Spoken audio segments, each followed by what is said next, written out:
पद्धतीने जास्त कपडे उरले तर तुमची आई काय करत होती? आई आजी कपड्यांपासून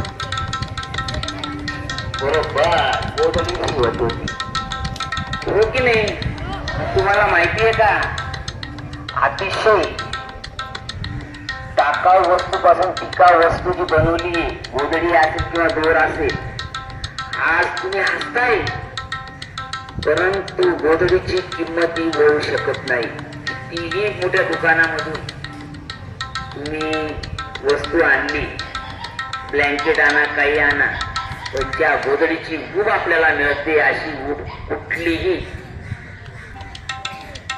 वापर गोधडीचा वापर होऊ शकत नाही. आणि एवढंच नव्हे, आता मोठ्या सरांनी मात्र सूचना पण दिली आहे, असलेल्या ज्या काही टाकाऊ वस्तू आहेत, या टाकाऊ वस्तूंपासून अनेक वस्तू बनवलेल्या आहेत.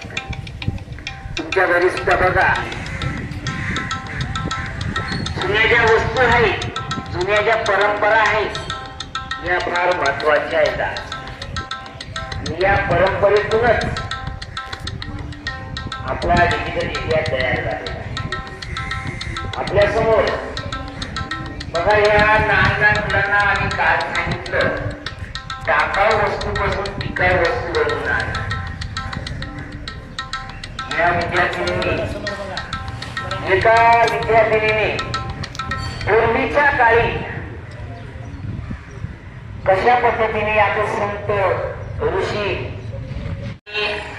आज जे IT पार्क कसे तयार होत आहेत याच सुंदर प्रतिकृती या विद्यार्थ्याने आपल्या समोर एक टाकाऊ वस्तूपासून टिकाऊ वस्तूच्या स्वरूपात आपल्या समोर मांडण्याचा त्याने प्रयत्न केला आहे.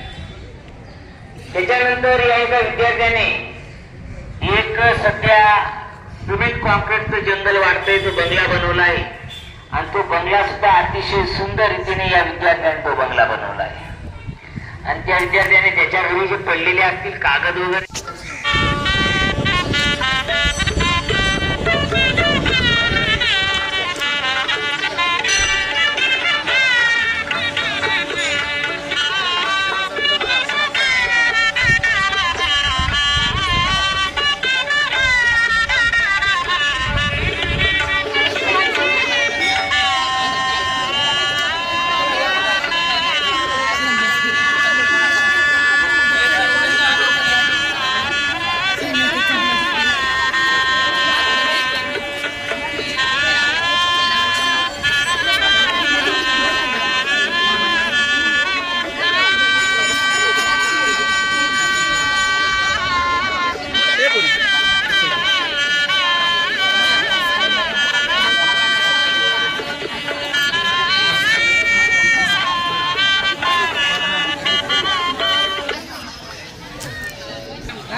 इकडे बघा.